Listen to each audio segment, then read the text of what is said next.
Good evening. My name is Bill Murphy, Public Information Officer with the Garlic incident. This is going to be our incident update for July 30th. As in previous updates, the Chief Smithee from Gilroy Police Department and Deputy Special Agent in Charge Craig Fair from the FBI will have some comments. We'll follow that with an opportunity for some questions. Again, as we've provided updates continuously, we'll continue to provide updates as new information becomes available. But bear in mind, the emergency phase of the incident has passed and we're progressing through the investigative phase of the incident. So we appreciate the patience. With that, I'll turn it over to Chief Smithee.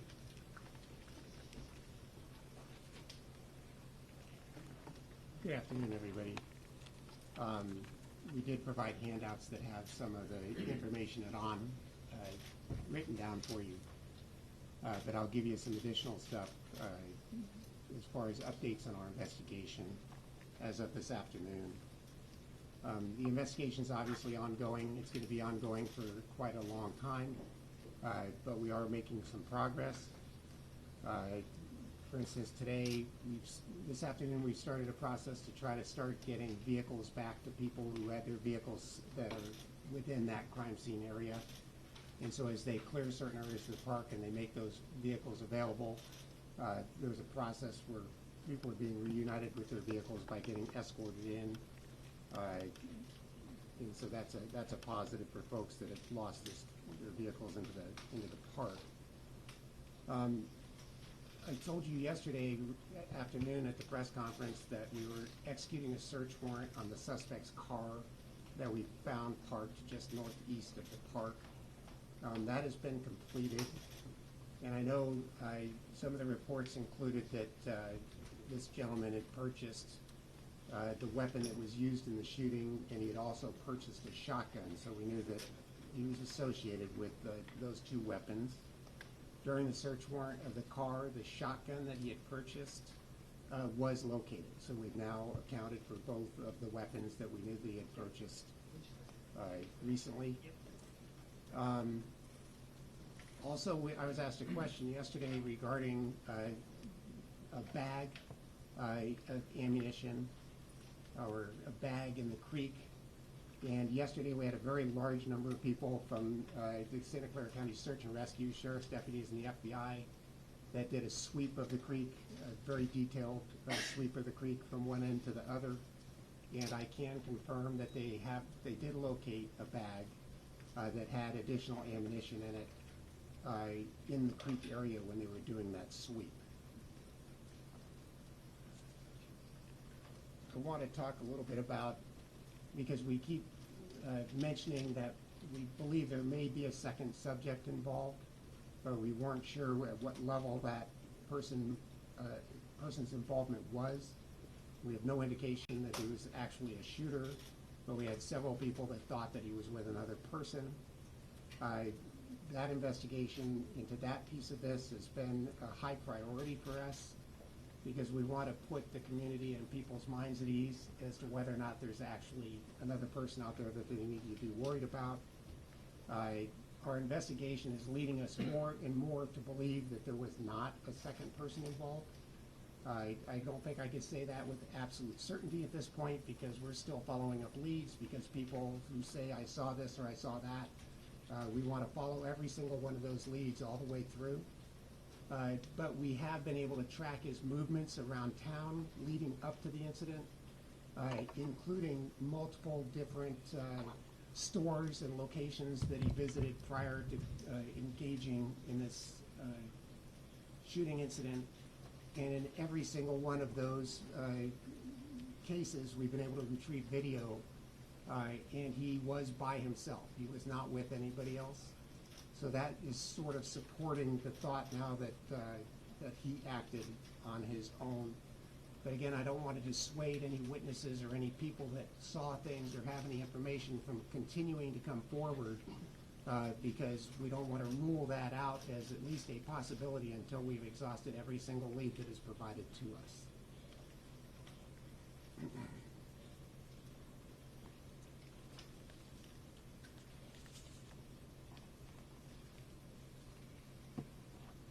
I think that That's really all the updates that I have for you.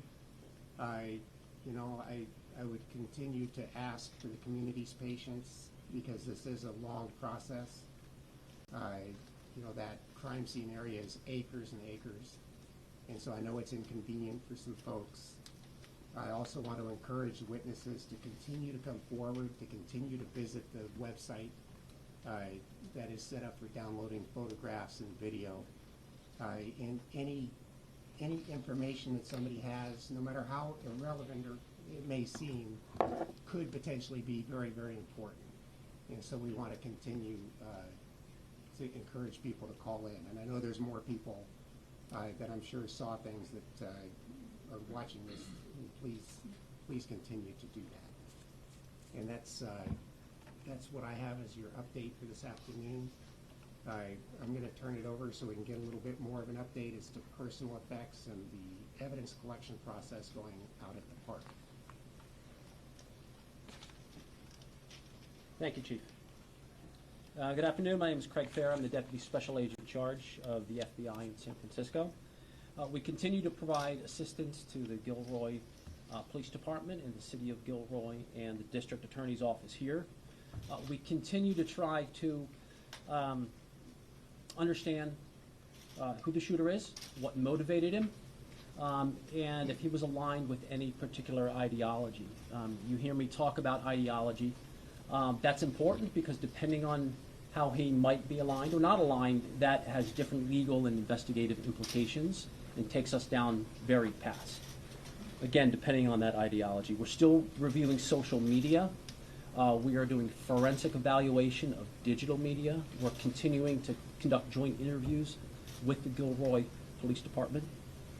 I want to talk a little bit about evidence response and where we are with that. We have a fairly sizable presence as of today, working the crime scene, working in the hospitals, working at the coroner's office. We have roughly 40 evidence response personnel, technicians, working in the field, doing three-dimensional mapping of the crime scene, working with the victims in the hospitals, working with medical staff, and also working at the coroner's office. The crime scene itself, I will tell you, is going to take anywhere from 3 to 5 more days to process. It's much more vast than we thought. Every day we proceed a little further, make more progress, realize it's going to take just a little bit longer. So I would ask everyone to be very patient with that. It's very, very important to us that we work as quickly as possible, but at the same time, we have to be exceptionally deliberate, methodical, be exceptionally detail-oriented in the collection of that evidence, so that it could withstand the scrutiny of, for example, a trial later on, if that need be. I want to talk a little bit about personal effects. This is very important to us. There's a lot of personal effects on scene. We want to get that back to the public as soon as possible. For us, what that is going to require is going through and divining from the totality of items out there what are personal effects and what are evidence. And as we determine certain items to be personal effects and have no evidentiary value, we will package that and we will bring that to the Family Assistance Center, which is located at Rucker Elementary School at 325 Santa Clara Avenue. And we expect that we will start doing that, commencing that tomorrow. There will be a public notice that is put out. If you go to the FBI.gov/San Francisco website, you will see a victim assistance application. So anyone who is at the event, believes they left personal effects at the event, can go to our website and fill out a survey providing their name, other contact information, and what they believe they left at the event itself. Again, as the chief mentioned, photos and videos, that would go to FBI.gov/Gilroy. FBI.gov/Gilroy. That's all I have for now. Thank you.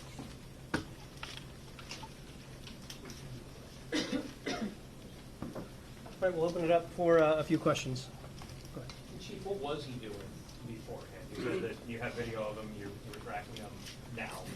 At this point, what was he up to?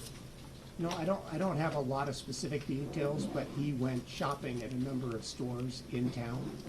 I I could not tell you what he was, I don't have that level of detail what he was purchasing, but, you know, most stores now have video, and so the investigators have been able to retrace, you know, back, they've been going back from the time of the incident, and they have him in several of our local stores on video. Do you think he was buying things for this test? I don't know. These are results from this report that was executed in the Nevada apartment that we had been living in. It showed that some of the things that they seized were empty shotgun and rifle boxes, a gas mask, empty ammunition boxes, and a bulletproof vest, some electronic devices. Do we have a sense at this point if, how like premeditated or well planned this was, or if he was potentially planning something in addition to this as well?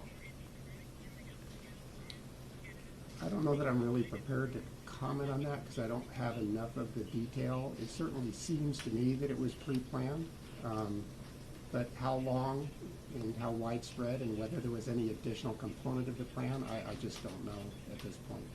So what about if you are undocumented and you want to share photos or videos to the law enforcement and you are, you know, worried about your personal information being shared later on or, you know, being anonymous? Can you comment on that, please? As far as an immigration status related to being a witness, you know, I try to work very hard in our community to put our community at ease about that.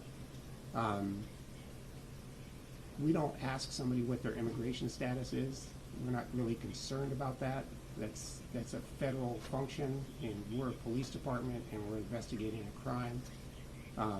And I certainly would hope, I think if you were to talk to anybody in our community here in Gilroy that we've worked with, that they could tell you that we're good to work with and that they should not be concerned about that.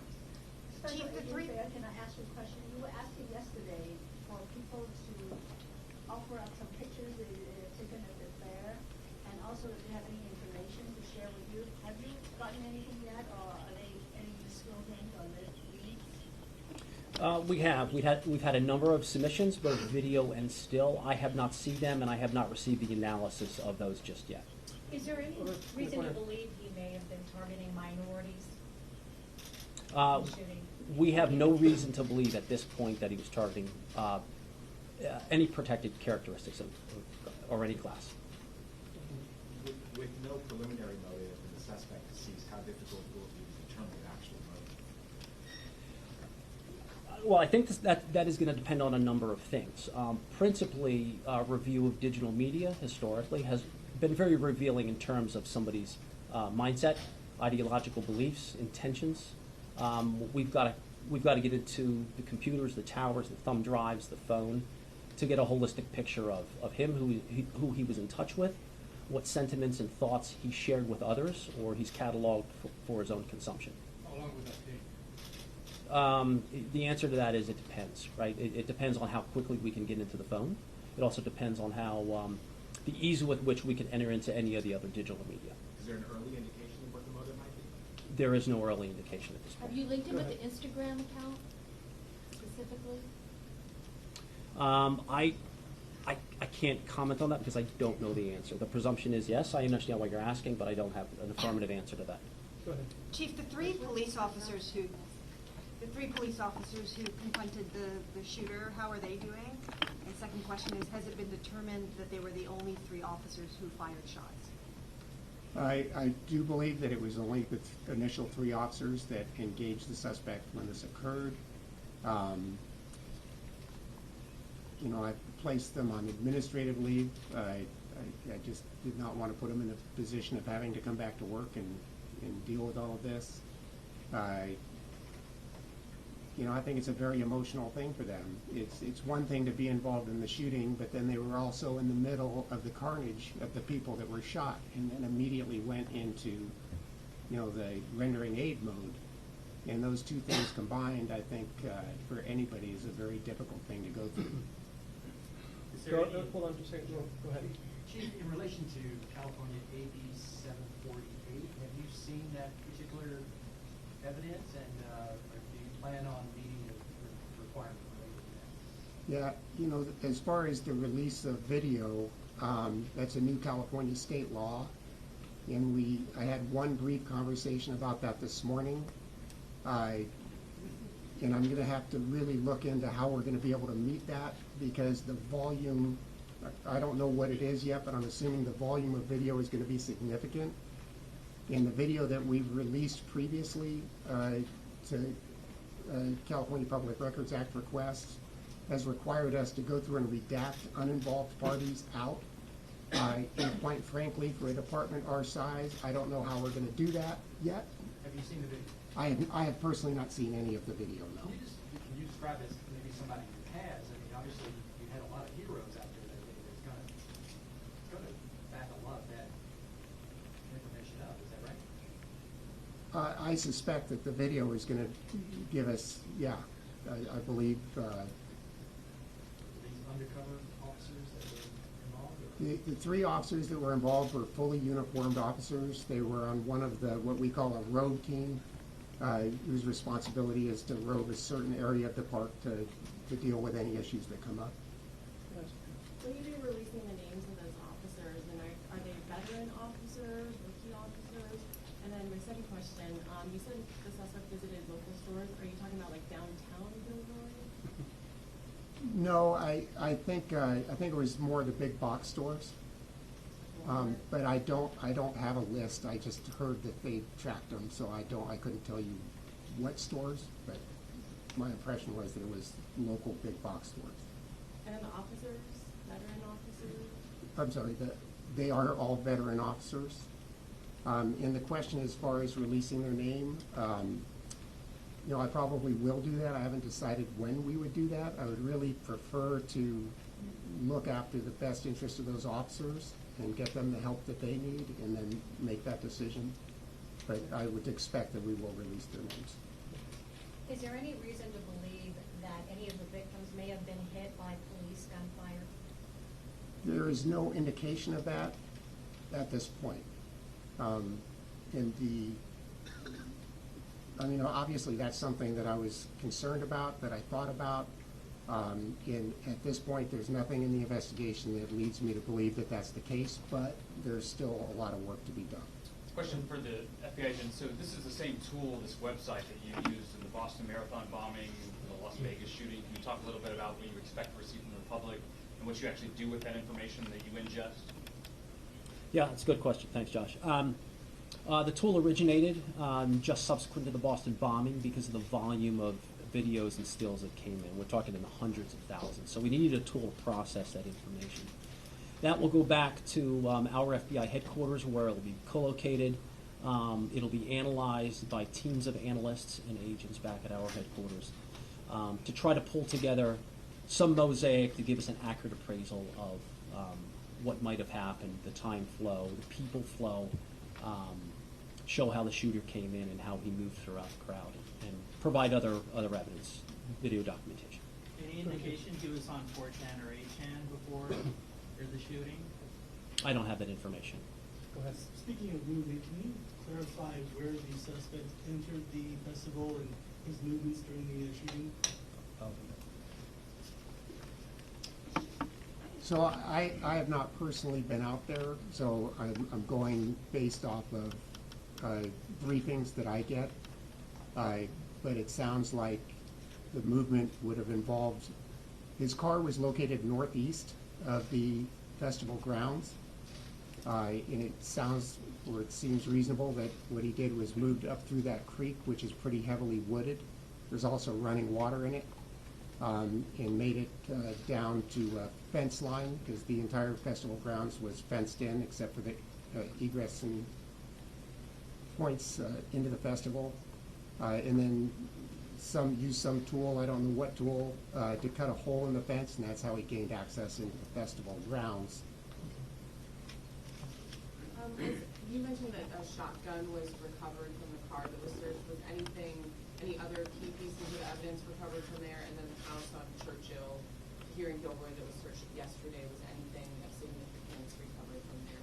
Yeah, as far as, the search warrant on Churchill, I do not know. I haven't gotten a briefing on what they recovered from there. In the car, the only thing that I was concerned about was the shotgun, which is what they gave me, and so I don't know if there was anything else relevant to them that was taken out of that either yet. Can you comment on the status of the people who were injured, have been released from the hospital, or what's their status? As far as the victims, I don't have a current status. I was given a status earlier, actually this morning, that several people had been released. Some people were still in the hospital, and I don't know the number, but there was someone that was still in very serious condition, maybe more than one. Anyone critical? I don't know. So do you know how much ammunition the suspect had with him, how many shots may have been fired, and if he had any other kind of tactical gear with him? I do not know that at this point. I want to close because I need to get going, but just for the press, for all of you, I've gotten requests from probably just about every news agency in the country for, can you do this, can you do an interview, can you, and I want you all to know that I'm not doing those because I don't want to, but as you can imagine, we have so many people and so many things going on that I'm being pulled in a lot of different directions, which is part of the reason why when you ask me very detailed questions, I'm not at that level. I don't have that level of detail because we're doing so many different things. I'm expecting over the next day or two or three that my role for that will start to decrease a little bit, and I'm hoping to be able to free up some time. And if I can free up some time, I'm going to try to start honoring some of those requests so that we can do more a personalized interview with some of you. So last question. Shotgun and the ammunition, were they also purchased in Nevada or in California? And the other thing is, I'm a bit confused about, the Instagram account has been out for days now, and a lot of speculation on whether he was driven by some type of white power ideology. Is there any clarification that we can get, especially if you don't think he was targeting protected classes this far in? The shotgun was purchased also in Nevada. And as far as the ideology and the accounts, I'm not prepared to do that because that's one source of information, but we have so many different sources of information and they don't all align. But is it linked to him, or a presumption of yes is that yes, it was his account, or was it a dummy account? Do you believe it was linked to him? You know, I really don't know. I have heard that as a rumor. I can't confirm that yet. Do you know who deleted it? I'm sorry? Do you know who deleted that Instagram? I do not. Was the victim killed on the scene? So last Yeah. question. Was the victim killed on the scene, or was he transported to the hospital? My understanding is that two of the victims, No, I mean the suspect. oh, the suspect. I'm sorry. Okay, I'm sorry. Yes, he was killed at the scene. He was not transported to a hospital. And is his family being cooperative in this investigation? So, as the chief said, and I mentioned at the beginning, our goal is to get you information as quick as we can possibly get it to you. The next press conference, with that said, is scheduled for Thursday at the same time at 4 p.m., same location. If anything occurs between now and the Thursday press conference, we will be sure to get that information out, and we'll continue to have the media line available to you. Thank you all for coming.